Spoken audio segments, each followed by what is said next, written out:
विद्यार्थी मित्र, आज आपण आपल्या 12वीच्या राज्यशास्त्र या पाठ्यपुस्तकातील पहिल्या प्रकरणाचा अभ्यास करणार आहोत। या पहिल्या प्रकरणाचं नाव आहे 1991 नंतरचे जग। मागील 11वीच्या वर्गामध्ये आपण 1945 ते 1991 या दरम्यानच्या आंतरराष्ट्रीय घडामोडींचा अभ्यास केला। या प्रकरणामध्ये आपण 1991 नंतरच्या कालखंडांचा अभ्यास करणार आहोत। नोव्हेंबर 1989 मध्ये बर्लिनची भिंत पडली आणि सोव्हिएट रशियाच्या विघटनाला सुरुवात होऊन अखेरीस शीतयुद्धाचा काळ समाप्त झाला। अशा प्रकारे अमेरिका आणि सोव्हिएट रशिया यांच्यामधील वर्चस्वाच्या लढाईवर आधारित पूर्व पश्चिम वादही संपुष्टात आले। 13 ऑगस्ट 1961 रोजी पूर्व जर्मनी आणि पश्चिम जर्मनीमध्ये 155 किलोमीटर लांबीची एक प्रचंड अशी भिंत बांधण्यात आली होती। ही भिंत बांधण्याचा उद्देश असा होता की पूर्व जर्मनीमधून पश्चिम जर्मनीमध्ये अनेक नागरिकांचं स्थलांतर होऊ लागलं। या दरम्यानच्या काळामध्ये जवळपास 35 लाख लोकांनी स्थलांतर केलं। पूर्व जर्मनीवर सोव्हिएत रशियाचं वर्चस्व होतं, तर पश्चिम जर्मनीमध्ये लोकशाही तंत्राचा स्वीकार त्यांनी केलेला होता। एक भलीच्या भली मोठी भिंत, प्रचंड भिंत उभारण्यात आली होती कॉन्क्रीटची। दुसऱ्या महायुद्धानंतर पराभूत नाझी जर्मनीचं पूर्व जर्मनी आणि पश्चिम जर्मनी या दोन स्वतंत्र राष्ट्रांमध्ये विभाजन करण्यात आलं आणि त्याचे 2 भाग करण्यात आले। बर्लिन शहराचे सुद्धा 2 भाग करण्यात आले, एक पूर्व बर्लिन आणि पश्चिम बर्लिन। पूर्व जर्मनीमधून जर्मन नागरिकांचं पलायन थांबवणं हा या भिंतीचा मुख्य उद्देश होता। 3 ऑक्टोबर 1990 मध्ये पुन्हा या देशाचं एकत्रीकरण करण्यात आलं। सोव्हिएत संघामध्ये जी 26 राष्ट्र होती, बघा सोव्हिएत युनियनचं फार मोठं वर्चस्व होतं। आशिया आणि आफ्रिका खंडातील बराचसा भाग त्यांनी ताब्यात घेतलेला होता। आशिया खंडाच्या 1/3 भागावर आणि युरोप खंडाच्या 1/2 भागावर या सोव्हिएत संघाचं वर्चस्व होतं। म्हणून त्या ठिकाणी कम्युनिस्ट पक्षाचा, कम्युनिस्ट विचारसरणीचा प्रसार व्हावा यासाठी 9 नोव्हेंबर 1989 रोजी ही बर्लिन शहराचं विभाजन करणारी भिंत पाडून टाकण्यात आली आणि 1945 ते 1989 हा जो कालखंड आहे हा शीतयुद्धाचा कालखंड मानला जातो। दुसऱ्या महायुद्धानंतरचा कालखंड हा शीतयुद्धाचा कालखंड आहे। दुसरं महायुद्ध 1939 ते 1945 या कालखंडामध्ये लढलं गेलं आणि त्यानंतर जगामध्ये 2 महागट निर्माण झाले। एक अमेरिकेचा भांडवलशाही राष्ट्रांचा गट आणि दुसरा रशियाचा साम्यवादी विचारसरणीचा गट। दुसऱ्या महायुद्धानंतर शीतयुद्धाला सुरुवात झाली, म्हणजे प्रत्यक्ष आक्रमण न करता आपल्या विचारसरणीमध्ये जास्तीत जास्त देश आले पाहिजेत असं अमेरिका आणि रशिया या दोन्ही विचारसरणीने ठरवलं आणि जगामध्ये त्या देशांचं वर्चस्व वाढायला सुरुवात झाली। हा शीतयुद्ध याला म्हटलं जातं, कोल्ड वॉर त्याला म्हटलं जातं। प्रत्यक्ष युद्ध न करता आर्थिकदृष्ट्या संपन्न होणं, दुसऱ्या देशाला ताब्यात ठेवणं, शस्त्रास्त्राची निर्मिती करणं, पण अनेक शस्त्रसंधी करार या काळामध्ये झाले. जगामध्ये 2 महायुद्ध लढल्या गेली, पहिलं महायुद्ध आणि दुसरं महायुद्ध. पण 1945 नंतर 1989 पर्यंतचा हा जो कालखंड हा शीतयुद्धाचा कालखंड मानला जातो. आणि पूर्व पश्चिम हा जो वाद होता तोही वाद संपुष्टात आला. 1990 नंतर रशिया ही महाशक्ती संपुष्टात आली.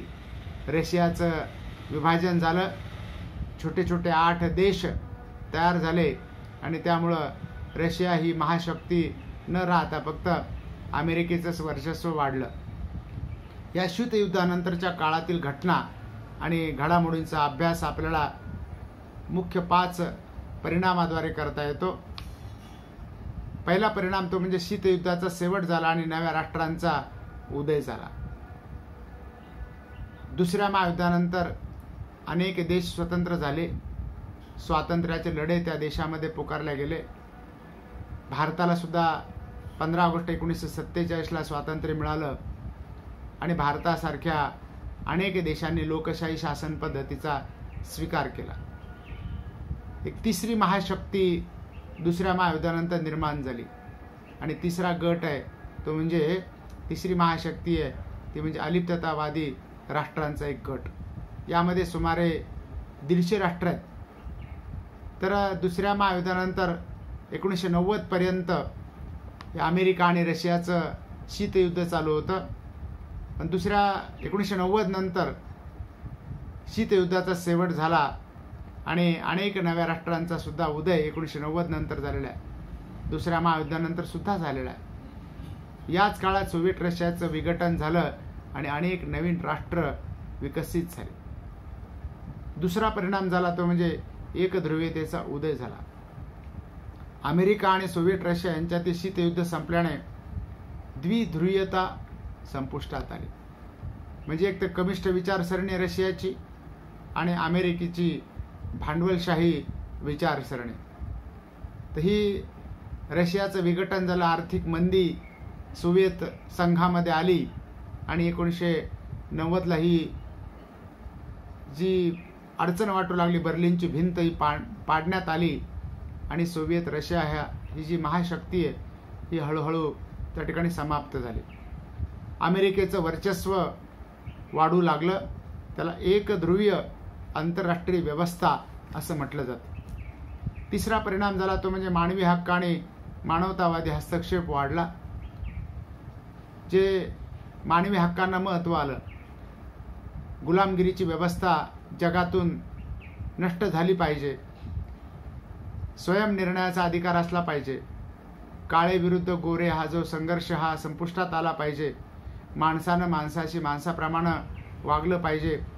ही जी मानवतेची शिकवण आहे ही विचारसरणी जगामध्ये दुसऱ्या महायुद्धानंतर रुजू लागली आणि या हक्काबद्दल अनेक देश जागरूक झाले.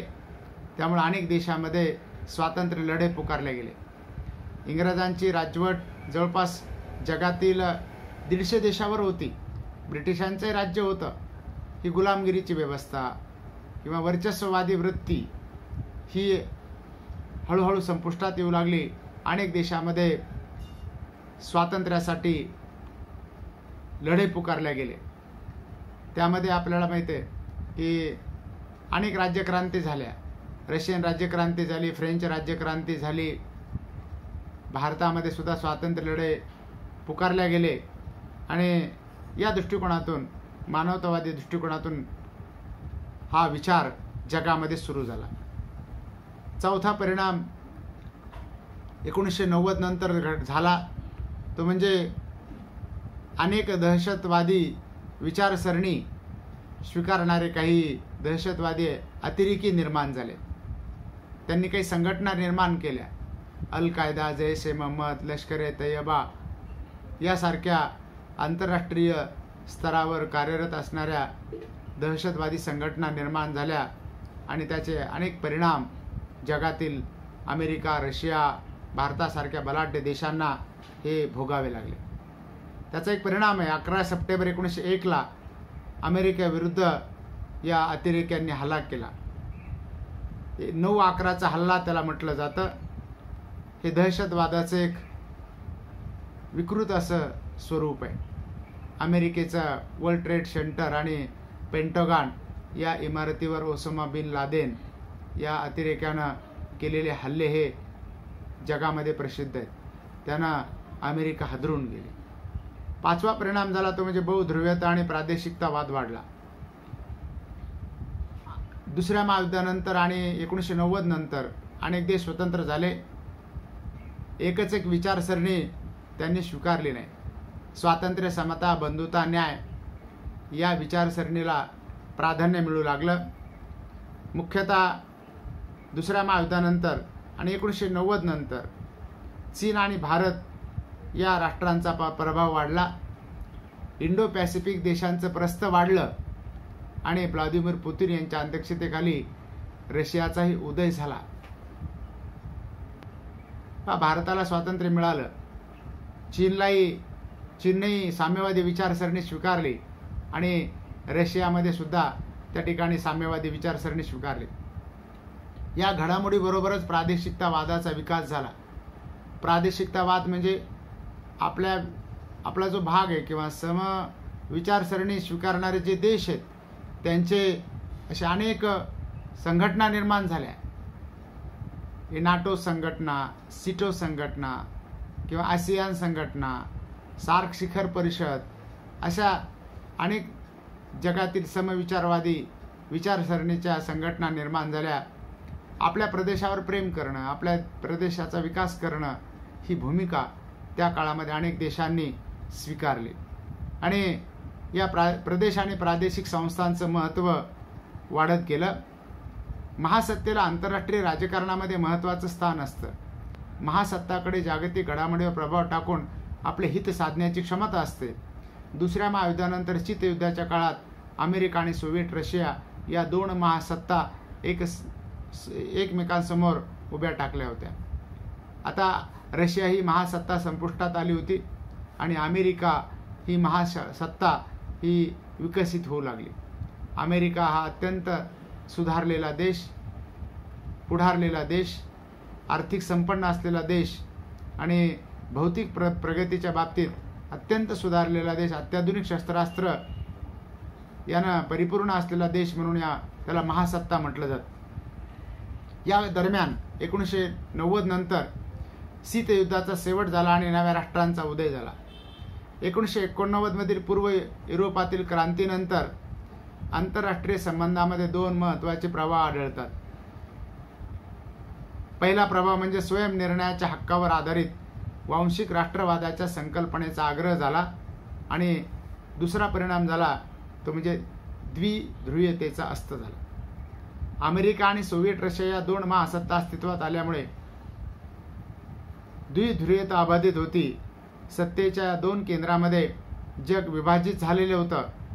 सोव्हिएट रशियाच्या विघटनामुळे एक महासत्ता लोप पावली आणि जगात द्विध्रुवीयता नष्ट झाली. अनेक देशांना आपल्या हक्काची जाणीव झाली. स्वातंत्र्य, समता, बंधुता यासाठी लढे पुकारण्यात आले. स्वतःच्या देशावर, स्वतःच्या देशातील नागरिकांचं राज्य असलं पाहिजे आणि स्वयंनिर्णयाचा अधिकार असला पाहिजे. कारण इंग्रजांचं राज्य जगातील बहुतांश देशावर होतं. ते दुसऱ्या देशाला गुलाम बनवत असत. नागरिकांची त्या ठिकाणी गुलामगिरी ती नागरिकांनी नाकारली आणि स्वयंनिर्णयाच्या हक्कावर आधारित वांशिक राष्ट्रवादाच्या संकल्पनेचा आग्रह धरण्यात आला की वंश परंपरेनं काळे विरुद्ध गोरे असा संघर्ष पेटलेला होता. गोरे इंग्रज अधिकारी या कृष्णवर्णीय आफ्रिका खंडातील आणि युरोप खंडातील नागरिकांचा छळ करत असत. त्यामुळं ही विचारसरणी रुजू झाली आणि जी द्विध्रुवीयता होती, जग हे 2 भागामध्ये विभागले जात होतं, त्याचा अस्त झाला. एक अमेरिकेचा गट आणि दुसरा रशियाचा गट. पूर्व युरोपीय राज्यक्रांतीमधील क्रांती ही तेथील मध्यम वर्गाच्या वाढत्या अपेक्षामधून निर्माण झाली होती. मध्यमवर्गीयांच्या अपेक्षा वाढलेल्या होत्या म्हणून युरोप खंडामध्ये अनेक देशांनी स्वातंत्र्य लढे पुकारलेले होते. अधिक स्वातंत्र्य आणि आर्थिक स्थैर्य मिळावे अशी त्यांची इच्छा होती. म्हणूनच सोव्हिएट प्रणित साम्यवादी शासनाविरुद्ध त्यांनी उठाव केला. सोव्हिएट रशियामध्ये अनेक उठाव झाले. जवळपास 8 देश त्यांचे विभागले गेले, त्यांचे नवीन देश तयार झाले. तेथे स्वतंत्र लोकशाही राज्य उदयास आली. सोव्हिएट रशियाच्या अंतर्गत राजकीय आणि आर्थिक स्वातंत्र्य मिळवण्यासाठी देखील त्या ठिकाणी लढे पुकारले गेले, चळवळी उदयास आल्या. त्यामुळे वेगवेगळ्या राज्यांनी अधिक स्वायत्ततेसाठी आग्रह धरून कालांतराने स्वातंत्र्याची मागणी केली. या दरम्यान विविध प्रदेशातील लोकसमूहाच्या वांशिक अस्मिता प्रबळ होऊ लागल्या. त्यामुळे वांशिक अस्मितेवर आधारित स्वतंत्र राष्ट्र निर्मितीच्या मागण्या होऊ लागल्या. अनेक देश स्वतंत्र झाले. आम्ही वेगळ्या वंशाचे, आमचा एक स्वतंत्र देश असला पाहिजे अशी विचारसरणी निर्माण झाल्यामुळे काही देश निर्माण झालेले. युरोप खंडामध्ये नवीन राष्ट्रांचा उदय झाला. त्यामध्ये चेकोस्लोव्हाकिया या देशाचं विभाजन झालं आणि त्यातून चेक गणराज्य आणि स्लाव गणराज्य असे 2 राष्ट्र निर्माण झाले. युगोस्लावियाचं सुद्धा विघटन झालं आणि ते विघटन होऊन क्रोएशिया, स्लोवेनिया, सर्बिया, बोस्निया आणि हर्जेगोविना, उत्तर मेसिडोनिया, मॉन्टेनिग्रो ही राष्ट्र उदयास आली. त्याचबरोबर सोव्हिएत संघाचं सुद्धा एक बलाढ्य ते राष्ट्र होतं, गट होता, त्याचं सुद्धा विघटन झालं आणि नवीन राष्ट्र निर्माण झाली. ती म्हणजे Armenia, Moldova, Estonia, Latvia, Lithuania, Georgia, Azerbaijan, Tajikistan, Kyrgyzstan, Belarus, Uzbekistan, Turkmenistan, Ukraine, Kazakhstan आणि रशिया. म्हणजे 1 2 3 4 5 6 7 8 9 10 11 12 13 14 आणि 15 छोटे छोटे देश सोव्हिएट रशियाचे निर्माण झाले. स्वशासनाच्या हक्कावर आधारलेल्या वांशिक राष्ट्रवादाला अनुसरून नव्या राज्यांच्या निर्मितीचा प्रवाह जगाच्या इतर भागामध्येही दिसून आला. काही नवे देश जे स्वतंत्र राज्य म्हणून उदयास आले होते, त्यामध्ये काही देशांनी त्यांना स्वातंत्र्य हवं होतं म्हणून इंडोनेशियापासून त्यांना स्वातंत्र्य पाहिजे होतं. तो म्हणजे पूर्व तिमोर हा भाग होता. इथिओपियापासून स्वातंत्र्य हवं होतं, तो इरिट्रिया हा भाग होता. सुदानपासून स्वातंत्र्य पाहिजे असलेला देश होता, तो म्हणजे दक्षिण सुदान. आजही वांशिक राष्ट्रवादावर आधारित स्वातंत्र्याच्या मागण्या होतच आहे.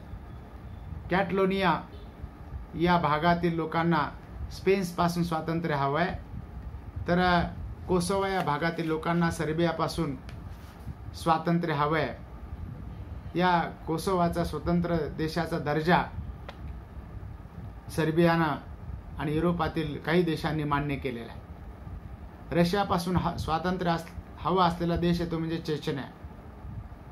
अशा प्रकारे अनेक देश स्वतंत्र होऊ लागले. स्वातंत्र्याचे लढे त्यांनी पुकारले आणि स्वयंनिर्णयाच्या अधिकारामुळं अनेक देश स्वतंत्र झाले. 1990 मध्ये इराकनं कुवेतवर आक्रमण करून कुवेतच्या भूप्रदेशावर ताबा मिळवला. याचे पडसाद जागतिक स्तरावर उमटले.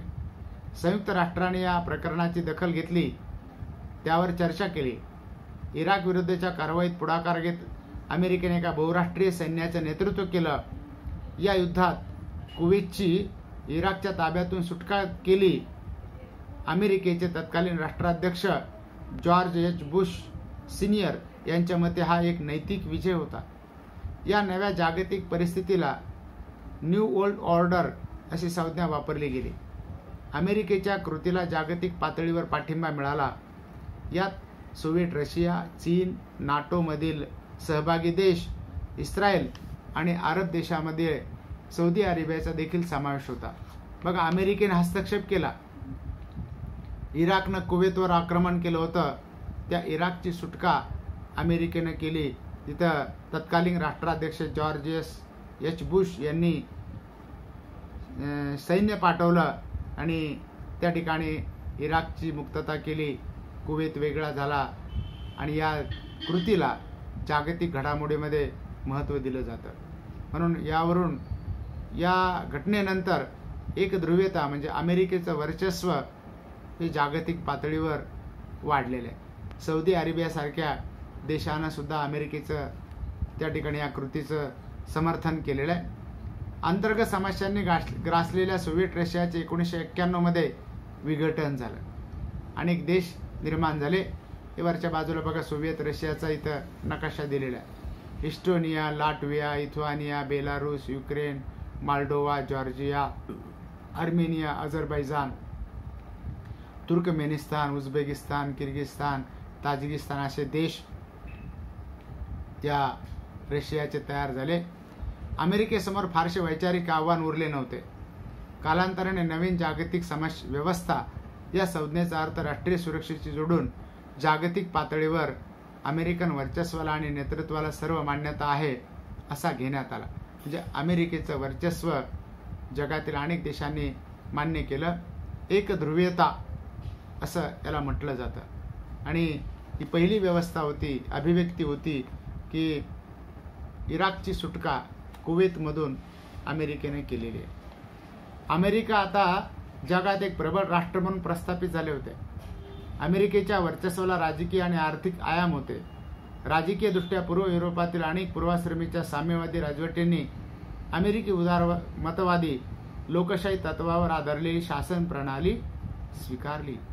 बघा, अनेक राजवटी ज्या होत्या साम्यवादी प्रणित, त्यांनी साम्यवादी विचारसरणीचा त्याग केला आणि अमेरिका प्रणित लोकशाही विचारसरणीचा स्वीकार केला. सुशासनाची संकल्पना सुद्धा लोकशाहीशी जोडली गेली. सुशासन झालं पाहिजे. आर्थिक क्षेत्रात देखील बऱ्याच देशांनी समाजवादी अर्थव्यवस्थेचा त्याग केला. म्हणजे पहिल्या महायुद्धानंतर आणि दुसऱ्या महायुद्धानंतर जी समाजवादी किंवा साम्यवादी विचारसरणी निर्माण झाली होती तिला हळूहळू ओहोटी लागलेली. अमेरिकन वर्चस्वाचा आणखी एक महत्त्वाचा पैलू म्हणजे तिचे सॉफ्ट पॉवर. सत्ता गाजवायची पण सॉफ्टपणे. हार्ड पॉवर आणि सॉफ्ट पॉवर अशा दोन विचारसरणी आहेत. सॉफ्ट पॉवर म्हणजे काय? सैनिकी बळाचा वापर न करता दुसऱ्या देशावर प्रभाव टाकणे म्हणजे सॉफ्ट पॉवर. सैनिकी बळाचा वापर करायचा नाही पण दुसऱ्या देशावर तर प्रभाव टाकायचा. हा प्रभाव पाडण्यासाठी आर्थिक, सामाजिक, सांस्कृतिक आणि इतर साधनांचा वापर त्यासाठी केला जातो. तरी उदारमतवादी विचारसरणी कशी होती, 1990 नंतर ही अनेक देशांनी कशी स्वीकारली हे या ठिकाणी आपल्याला बघायचं. उदारमतवादी लोकशाही हा प्रातिनिधिक लोकशाहीचाच एक प्रकार आहे. जागतिक स्तरावर उदारमतवादी लोकशाही व्यवस्था ही एक प्रबळ राजकीय विचारधारा आहे. यात वैयक्तिक स्वातंत्र्याला महत्त्वाचं स्थान आहे. वैयक्तिक स्वातंत्र्य असलं पाहिजे. त्याचे काही वैशिष्ट्य ठळक. एक म्हणजे सार्वत्रिक मताधिकार या उदारमतवादी लोकशाहीमध्ये दिला जातो. स्वतंत्र आणि न्याय निवडणुका घेतल्या जातात आणि स्पर्धात्मक पक्षीय राजकारण या विचारसरणीमध्ये असतं आणि कायद्याचं राज्य हे मान्य केलेलं असतं. या ठिकाणी सॉफ्ट पॉवर आणि हार्ड पॉवर म्हणजे काय ते एका शास्त्रज्ञाने सांगितलेले आहे. अमेरिकन समाजशास्त्रज्ञ जोसेफ नाय यांनी सत्तेचे विभाजन दोन प्रकारात केले आहे. एक हार्ड पॉवर आणि दुसरी सॉफ्ट पॉवर. हार्ड पॉवर म्हणजे अशी क्षमता जी दुसऱ्यांना त्यांच्या प्राधान्यक्रमाच्या आणि इच्छेच्या विरुद्ध वागण्यास भाग पाडते. त्या देशाच्या इच्छेविरुद्ध वागणं म्हणजे हार्ड पॉवर. शक्तीचा वापर करणं, बळाचा वापर करणं याला हार्ड पॉवर म्हटलं जातं. याच्यामध्ये धमकी दिल्या जातात, प्रलोभने दाखवली जातात किंवा सक्ती केली जाते.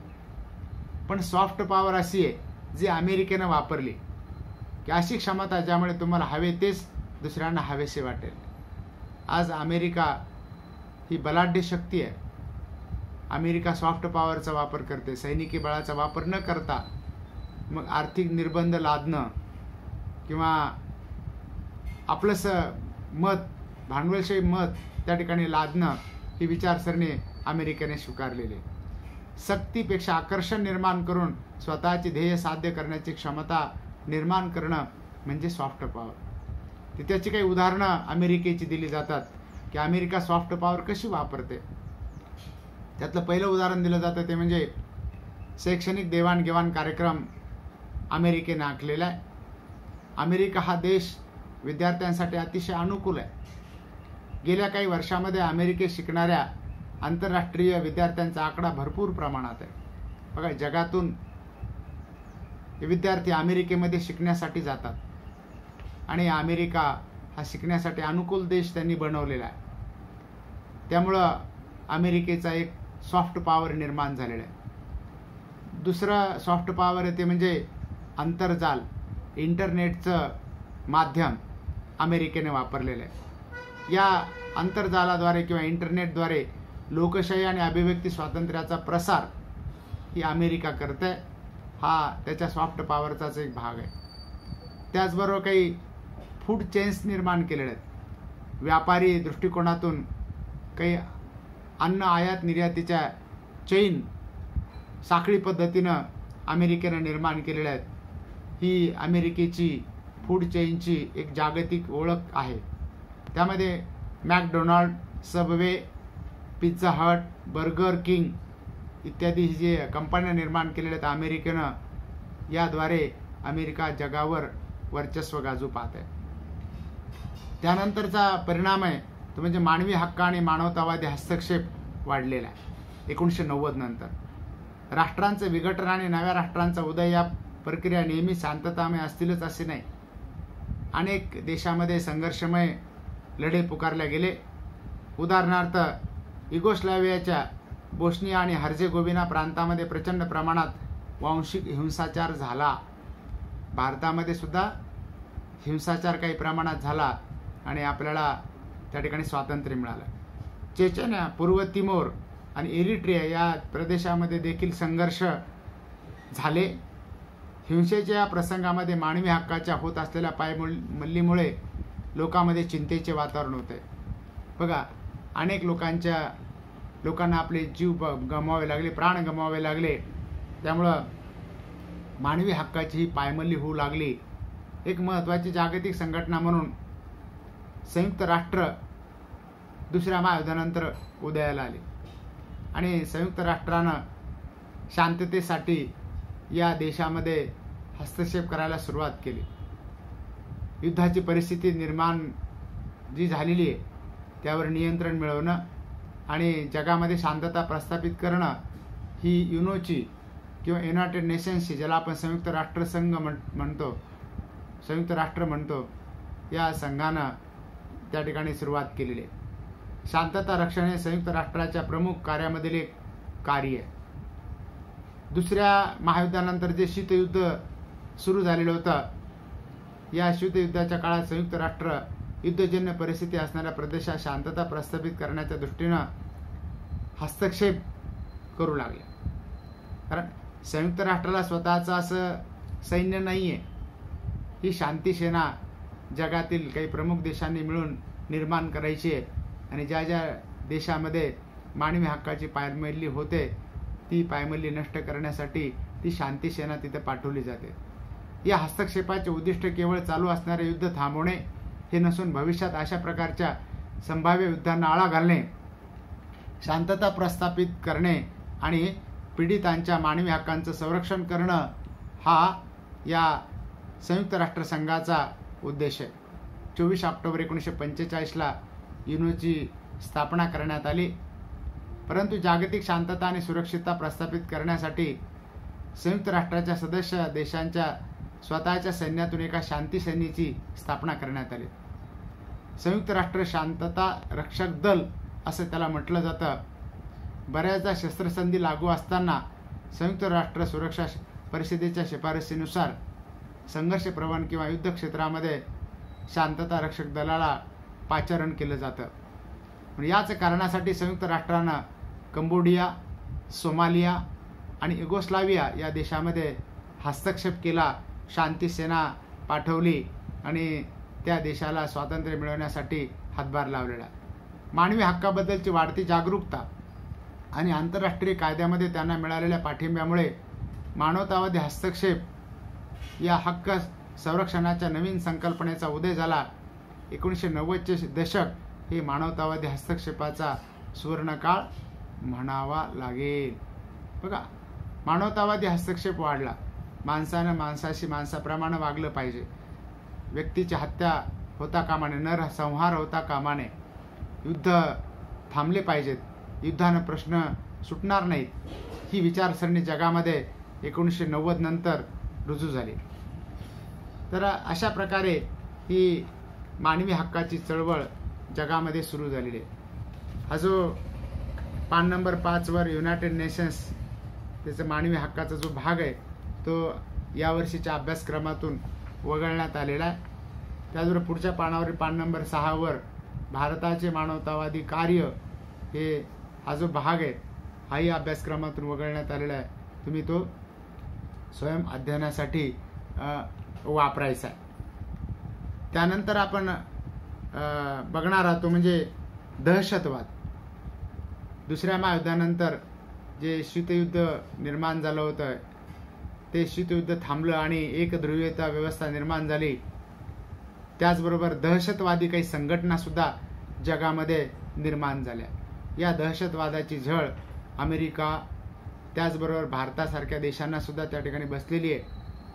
आणि या दहशतवाद ही जगासमोरील एक मोठी समस्या ही 1990 नंतर सुरू झालेली आहे.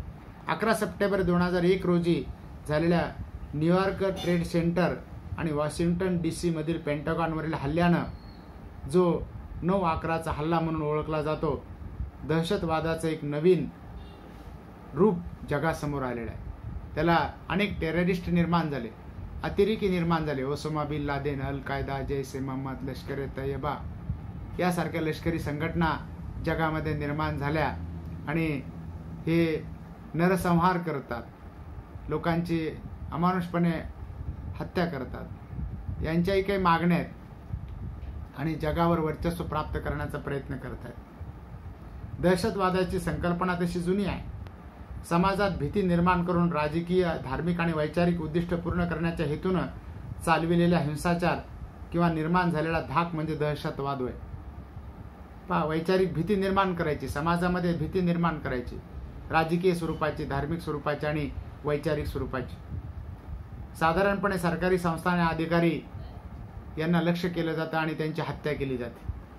इथे चित्र दिलेले बघा. 11 सप्टेंबर 2001चा हा दहशतवादी हल्ला, अमेरिकेच्या या इमारतीवर विमान हल्ला केलेला आहे. विमानातले वैमानिकासह या आत्मघातकी ही पथकं निर्माण झालेले आहेत. अनेक लोक त्या ठिकाणी ठार झालेले आहेत. 1972 मध्ये म्युनिक येथे इस्रायलच्या ऑलिम्पिक संघावर पॅलेस्टिनी दहशतवाद्यांनी केलेला हल्ला आधुनिक दहशतवादाचे पहिले उदाहरण म्हणता येईल. 1972ची घटना या ठिकाणी सांगितलेली, इस्रायलमध्ये घडलेली. पॅलेस्टिनी दहशतवाद्यांनी म्युनिक या शहरामध्ये असलेल्या इस्रायलच्या ऑलिम्पिक संघावर हल्ला केलेला होता. त्यानंतर दहशतवादी संघटना विमान अपहरण करू लागल्या, बॉम्बस्फोट करणं, राजकीय नेत्यांच्या हत्या करणं अशा मार्गाचा ते अवलंब करू लागले. पारंपरिक दहशतवाद हा प्रमुख सरकारी संस्थांना लक्ष्य करत असे. दहशतवादी सहसा काही विशिष्ट लोकसमूहाच्या हक्कासाठी लढत असतात. म्हणजे विशिष्ट समूह, त्या अतिरेक्यांच्या काही मागण्या आहेत, त्या स्वतःच्या समूहाच्या मागण्या पूर्ण करण्यासाठी त्या लढा पुकारतात. दहशतवादी कारवायांच्या अनेकदा अलगादावादी म्हणजे फुटीरतावादी चळवळीशी संबंधित. फुटीरतावादी चळवळी वेगळ्या आहेत की आम्हाला आपल्या देशामध्ये राहायचं नाही, आम्हाला वेगळा देश पाहिजे, हे फुटीरतावादी चळवळी. आणि अतिरेक्यांच्या चळवळी वेगळ्या आहेत. अतिरेक्यांच्या चळवळी म्हणजे दहशतवाद हे फक्त काय करतात की अतिरेकी हल्ले करतात आणि समाजामध्ये भीती निर्माण करतात. आधुनिक दहशतवाद अनेक पातळ्यावर वेगळा ठरतो. आज दहशतवादी विशिष्ट भौगोलिक क्षेत्रातील विशिष्ट लोकसमूहासाठी लढत नाहीत. दहशतवादी संघटना अमूर्त स्वरूपाच्या धार्मिक विचारसरणीने प्रेरित झालेल्या असतात. बघा, त्या म्हणजे अशा प्रकारे विचारसरणी त्यांची की दुसऱ्याला ठार मारलं आणि वर्चस्व निर्माण केलं, आपली विचारसरणी जगावर निर्माण केली की आपण अल्लाला प्रिय होतो, अशी विचारसरणी त्यांची. म्हणून अमूर्त स्वरूपाचा लढा आहे. अमूर्त स्वरूपाची धार्मिक ध्येय साध्य करण्यासाठी हे दहशतवादी एकत्र होतात. त्यासाठी वैश्विक पातळीवर योजना आखल्या जातात. 9/11च्या हल्ल्याच्या नंतर त्याच्याशी साधर्म्य असलेले काही हल्ले झाले. 2002 मध्ये बाली या शहरामध्ये हल्ला झाला. 2004 मध्ये माद्रिद या ठिकाणी हल्ला झाला. 2005 मध्ये लंडनवर हल्ला झाला आणि 2008 मध्ये भारतातील मुंबई शहरावर हल्ले झाले. ही दहशतवादाची संघटना किंवा दहशतवादाचा त्या ठिकाणी एक मोठी समस्या 1990 नंतरच्या जागतिक राजकारणामध्ये निर्माण झालेली. त्यानंतरचा परिणाम झाला तो म्हणजे बहुध्रुवीयता आणि प्रादेशिकतावाद हे निर्माण झालेले. शीतयुद्धानंतरच्या काळात अमेरिकेने जागतिक व्यवस्थेवर आधिपत्य गाजवण्यास सुरुवात केली. या काळात अमेरिकेच्या लष्करी आणि आर्थिक ताकदीला कोणी आव्हान देऊ शकत नव्हते. त्यामुळे ती एकमेव महासत्ता म्हणून उदयास आली. 1990 नंतर ही घडलेली घटना. परंतु महासत्ता होण्यासाठी आणि ते स्थान टिकवण्यासाठी आर्थिक संपन्नता आणि लष्करी बळ हे दोनच निकष नाहीत, तर जागतिक पातळीवर देशाचा महासत्ता म्हणून उदय हार्ड पॉवर आणि सॉफ्ट पॉवर यांच्या एकत्रीकरणामुळे होतो. म्हणजे प्रसंगी सैन्यबळाचा वापर करणं आणि सॉफ्ट पॉवरचा म्हणजे दुसऱ्या देशाला आपली विचारसरणी स्वीकारण्याला भाग पाडणं या दोन्हीचा विचार होतो. हार्ड पॉवरमध्ये आर्थिक निर्बंध आणि लष्करी बळ अशा गोष्टी येतात, तर सॉफ्ट पॉवरमध्ये देशाची प्रतिष्ठा, सांस्कृतिक प्रभाव आणि परंपरा हे घटक येतात. अलीकडच्या काळात अमेरिकेच्या प्रबळ स्थानास प्रत्यक्ष किंवा अप्रत्यक्षपणे आव्हान दिले गेले आहे. उदाहरणार्थ युरोपियन युनियन मार्फत युरोपात आर्थिक आणि प्रादेशिक एकीकरण झालेले दिसते. चीन आणि जपान व त्यापाठोपाठ भारतामुळे जागतिक व्यवस्थेत आशियाचा प्रभाव वाढलेला दिसतो. रशियाचे लष्करी शक्ती म्हणून झालेले पुनरुत्थान आणि नव्या प्रादेशिक संघटनांचे वाढते महत्त्व यामुळे एकध्रुवीय जागतिक व्यवस्थेचं बहुध्रुवीय व्यवस्थेत रूपांतर झालं. बघा, रशियामध्ये सुद्धा लष्करी शक्ती निर्माण झाली 1990 नंतरच्या काळात. अमेरिका प्रणित एकध्रुवीय जगास चीननं शक्तिशाली आव्हान दिलेले आहे.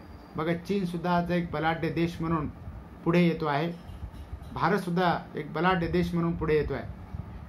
अमेरिका पुढे येतो आहे. 1970च्या मध्यात डेंग शाओपिंग यांच्या नेतृत्वाखाली चीननं उदारीकरणाचं धोरण स्वीकारून आर्थिक प्रगती साध्य केली. उदारीकरण म्हणजे आपल्या देशामध्ये तयार झालेल्या वस्तू जगामध्ये विकणं आणि दुसऱ्या देशातील वस्तूसुद्धा आपण आयात करणं. चीननं जगात प्रबळ स्थान प्राप्त केलं. 1990 मध्ये आणखी नाट्यमय घटना काही घडलेल्या आहेत. चीननं वन बेल्ट वन रोड आणि चीन पाकिस्तान आर्थिक कॉरिडॉर यासारखे महत्वाकांक्षी प्रकल्प राबवण्यास सुरुवात केली. बघा, आपल्या देशावर त्या ठिकाणी कुणाचं वर्चस्व असता कामा नये. एक सगळे चीनमध्ये रोडचे जे आहे संघटना आहेत त्या एकत्र करणं आणि सगळे मोठमोठे शहरं रोडच्या सहाय्याने एकत्र जोडणं.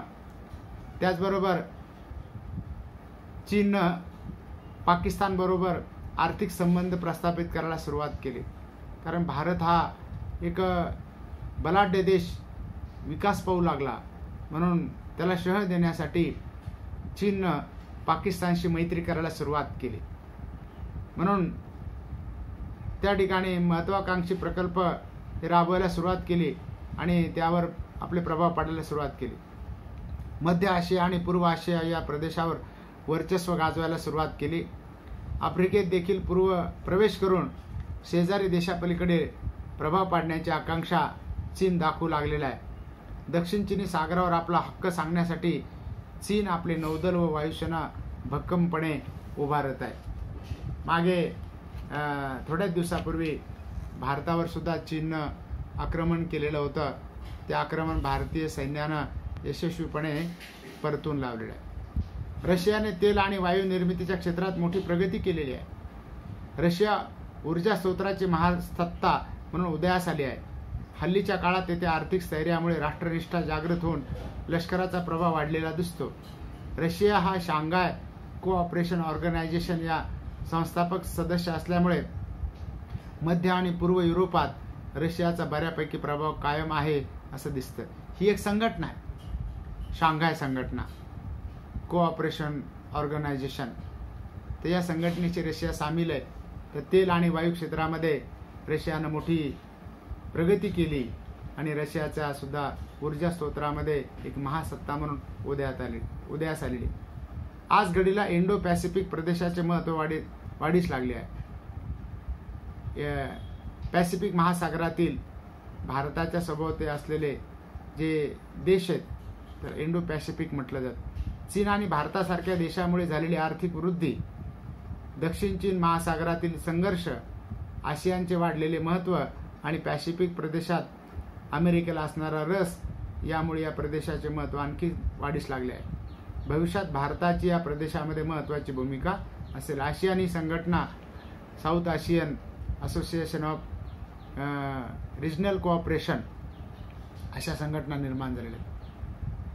साऊथ ईस्ट आशियन नेशन्स म्हणजे दक्षिण पूर्व प्रदेशातील राष्ट्रांची संघटना आहे. त्यामुळं अशा संघटनेमुळं भारताचं सुद्धा वर्चस्व या प्रदेशामध्ये वाढले आहे. या शीतयुद्धानंतरच्या काळातील प्रादेशिक वाद कसा होता बघा. प्रादेशिक वाद हा आंतरराष्ट्रीय संबंधाच्या अभ्यासातील महत्त्वाचा विषय. एखादी प्रादेशिक संघटना निर्माण करण्यासाठी अथवा त्याचा भाग होण्यासाठी अनेक देश एकत्र येताना दिसतात. या संघटना भौगोलिक तत्वावर किंवा समान राजकीय, वैचारिक, आर्थिक इत्यादी घटकावर आधारलेल्या असू शकतात. प्रादेशिक संघटना बांधताना देशांनी भौगोलिकरित्या जोडलेले असणे महत्त्वाचे असतेच. त्याशिवाय काही व्यावहारिक आणि संसाधनासंदर्भातले मुद्देही महत्त्वाचे ठरतात. यामध्ये दळणवळण आणि संपर्क व्यवस्था, ऊर्जा स्रोत, आरोग्य व्यवस्था इत्यादींचा समावेश होतो. प्रादेशिक वादाचा प्रवास साधारणतः यातील सदस्यामध्ये घडणाऱ्या राजकीय संवादाने सुरुवात होते. बघा, राजकीय संवादामुळं अनेक समविचारी देश आयात निर्यातीसाठी आणि प्रगतीसाठी अनेक संघटना त्यांनी निर्माण केलेल्या आहेत. ही चर्चा पुढे नेण्यासाठी समान विचारसरणी आणि आर्थिक हितसंबंध उपयोगास येऊ शकतात. या चर्चेचा परिपाक म्हणजे एखाद्या संघटनेची निर्मिती होय. अशा काही संघटना निर्माण झालेल्या आहेत. सार्क शिखर संघटना, आसियान संघटना, नाटो संघटना, सिटो संघटना, सेंटो संघटना अशा संघटना जगामध्ये निर्माण झालेल्या आहेत. 1940 आणि 1950च्या दरम्यान आशिया आणि आफ्रिकेतील प्रादेशिक वादानं तेथील देशामधल्या राजकीय चर्चावर लक्ष केंद्रित केले होते. युरोपचे लक्ष मात्र आर्थिक समन्वयाकडे होते. उदाहरणार्थ, युरोपमध्ये युरोपीय कोळसा आणि पोलाद समुदाय ही 1951 मध्ये संघटना निर्माण झाली. एक युरोपीय आर्थिक समुदाय ही 1957 मध्ये निर्माण झाली आणि युरोपीय अणुऊर्जा समुदाय ही 1958 मध्ये निर्माण झालेल्या संघटना आहेत. 1960च्या सुमारास प्रादेशिक सहकार्याच्या संकल्पनेचा आशियामध्ये प्रसार झाला. 1967 मध्ये आसियान ही नवीन संघटना आशिया खंडामध्ये निर्माण झाली. Association of South East Asian Nations, दक्षिण पूर्व भागातील राष्ट्रांची संघटना निर्माण झाली. 1960 मध्ये आर्थिक निकषावर आधारलेल्या प्रादेशिक संघटना उदयास आल्या. नाटो सारख्या काही संघटना या काळामध्ये संरक्षणाच्या बाबीवर यांनी लक्ष केंद्रित केलं, त्या निर्माण झाल्या. शीत महायुद्धानंतरच्या काळामध्ये प्रादेशिक संघटनांनी व्यापारावरही लक्ष द्यायला सुरुवात केली. त्यामुळे या काळात अनेक व्यापारी गट निर्माण झालेले दिसून येतात. त्यांनी आयात निर्यातीवर लक्ष केंद्रित केलेले, जकात आणि कोटा पद्धत निर्माण केलेली आहे. व्यापारातील अडथळे हे दूर झाले पाहिजेत, व्यापार वाढला पाहिजे, जगाचा विकास झाला पाहिजे, त्या प्रदेशाचा विकास झाला पाहिजे, त्या देशांचा विकास झाला पाहिजे, असे व्यापारी गट सुद्धा निर्माण झाले. आता आपण शीतयुद्धोत्तर काळातील काही महत्त्वाच्या प्रादेशिक संघटनांचा अभ्यास करणार आहोत. हा अभ्यास आपण नंतरच्या तासिकेमध्ये करू. तुर्तास आपण थांबू. धन्यवाद.